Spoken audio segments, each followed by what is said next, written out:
కాపులపాలెంలో ఈశ్వరయ్య అనే ముసలి వ్యక్తి ఉండేవాడు. అతని భార్య పేరు గౌరమ్మ. వాళ్ళిద్దరికీ ఒకే ఒక కొడుకు. అతగాడికి శ్రీనివాసు అని పేరు పెట్టారు. శ్రీనివాసు పెరిగి పెద్దవాడయ్యాక అతడికి భారతమ్మ అనే పడుచును తెచ్చి పెళ్లి చేశారు. భారతమ్మకు చాలా ఏళ్ల వరకు పిల్లలు పుట్టనే లేదు. అందరి దేవుళ్లకు మొక్కుకున్నారు. ఏడుకొండల వెంకటేశ్వరికి కూడా మొక్కుకున్నారు. ఒక కొడుకు పుట్టాడు. వాడికి వెంకటేష్ అని పేరు పెట్టుకున్నారు. వెంకటేష్ పుట్టినందుకు శ్రీనివాస్ మురిసిపోయాడు. తాను కూడా ఒక కొడుకు తండ్రి అయ్యాడు గనక తనకి అప్పటి నుంచి ఏదో పెద్దరికం వచ్చినట్లనిపించింది. అంతకుముందు తనకు ఈశ్వరయ్య పని చెప్పినా ఎందుకు వచ్చిందిరా అని యథాలాపంగా చేసేవాడు. ఇప్పుడు తండ్రి చెప్పకుండానే ఇంటి పని, పొలం పని కూడా తనంత తానే ఆరంభించి చేస్తున్నాడు. ఈశ్వరయ్య ఇల్లు పెంకుటిల్లు. పెంకు తిరిగేసి చాలా కాలం అవ్వడం వల్ల ఇల్లు కురుస్తుంది. ఈశ్వరయ్య కూలి వాళ్ళ చేత ఆ పని చెయ్యిద్దాం అన్నాడు. కాని శ్రీనివాస్ ఇంటి నేతకు మనమిద్దరం చాలమా, కూలి వాళ్ళెందుకు, డబ్బు దండగా, ఆ డబ్బుతో మన చిట్టి తండ్రికి రకరకాల బొమ్మలు కొనవచ్చు అన్నాడు. ఈశ్వరయ్య సరేనని కూలి వాళ్ళని పెట్టడం మానేశాడు. కూలి వాళ్ళతో అయితే పని ఏ 8 గంటలకో గాని ఆరంభం అవ్వదు. శ్రీనివాస్ ఉదయం లేస్తూనే ఇల్లెక్కి కూర్చున్నాడు. పాత పెంకు ముక్కలను కిందికి తోసేసి కొత్త పెంకు అందియండి అన్నాడు. ఈశ్వరయ్య, గౌరమ్మ, భారతమ్మ కూడా సహాయం చేశారు.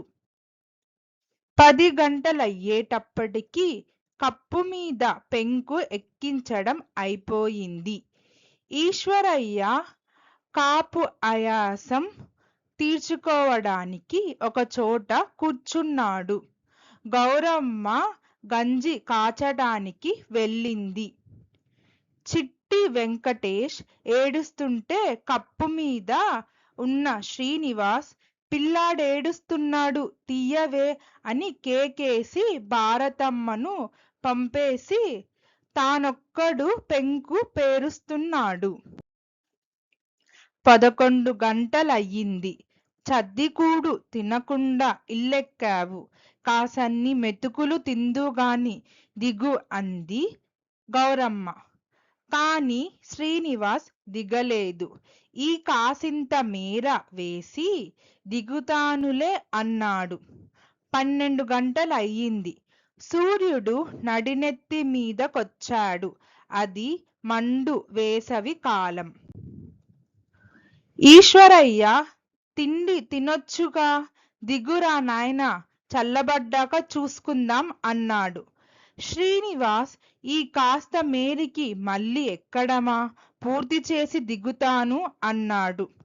ఆ మిట్ట మధ్యాహ్నపు ఎండలో లోపల కడుపు, పైన నెత్తి అలా మలమలా మాడిపోతుందంటే తను కన్న కొడుకు అలా ఇంటి మీద కూర్చోవడం ఈశ్వరయ్యకు బాధ కలిగించింది. దిగురా బాబు అని అనేక విధాలు బతిమాలాడు, కోప్పడ్డాడు కూడా.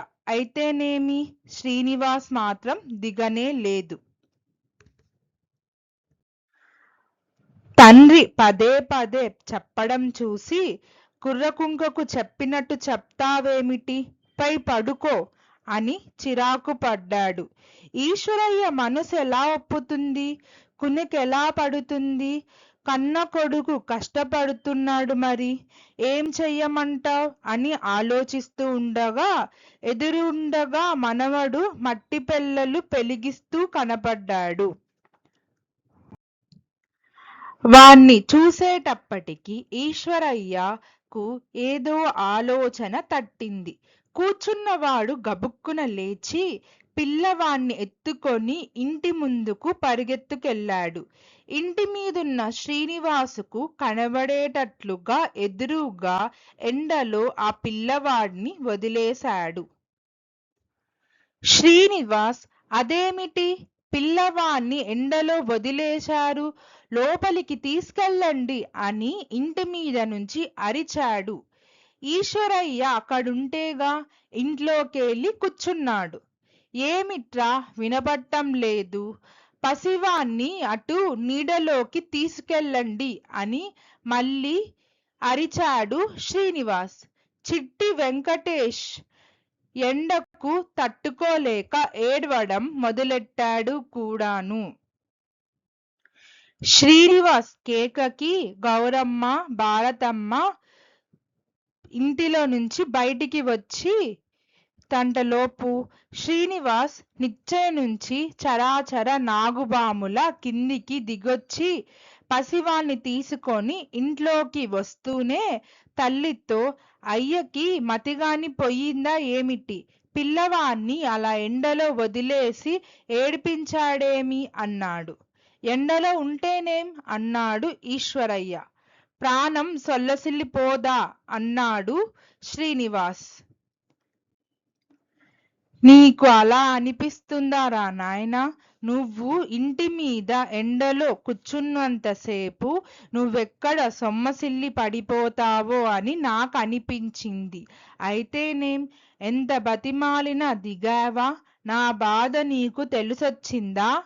నీ కొడుకు ఎండలో ఉన్నప్పుడు నీకెంత బాధొచ్చిందో నాకు అంతే బాధేసింది.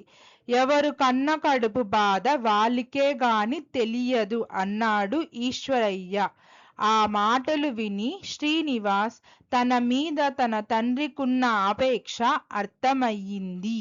తనని ఇంటి మీద నుంచి దిగు దిగు అని అతడెందుకు పోరు పెట్టాడో అప్పటికి గాని తెలిసి రాలేదు. ధన్యవాదాలు. Please like, share, subscribe our YouTube channel Vakula Telugu Stories.